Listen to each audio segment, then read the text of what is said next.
څومره چې په علم کې سړی کوشش کوای شي، ترقی کوای شي او همیشه طالب کېږي، دا سړی خاوند د کمالاتو جوړېدای شي.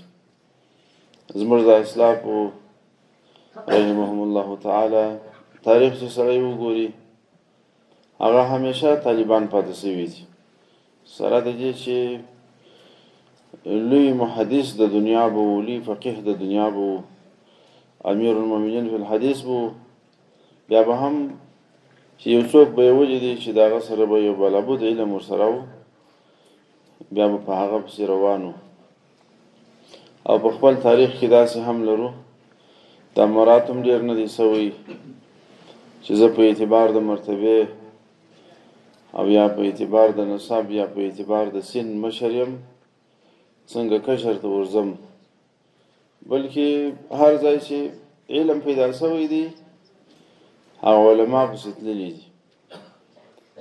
موږ په صحابه کرامو کې دا سلسله لرو چې د تابعینو شاګردان پاتې شوي دي، تابعینو کې داسې جریان لرو چې د تابعینو شاګردان پیدا شوي دي.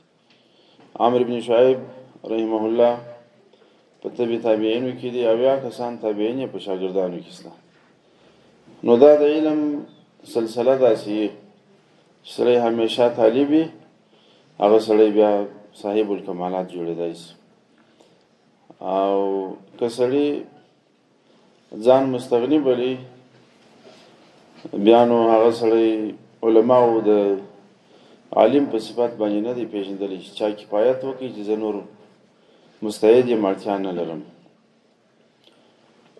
نو قدرمنو، دا علمي سلسله ده، الله پاک جل جلاله اسلامي نظام را کړی دی او ښه زمینه د دې برابره ده چې سړی د علم په حصول کې کوشش وکړي، د علم په نشر کې کوشش وکړي او د دین په تطبیق کې کوشش وکړي. دا زمینه برابره ده موږ تاسو ته. نو کوشش به دا وکړو چې فرصت راځي ضایع نه شي، وخت ضایع نه شي.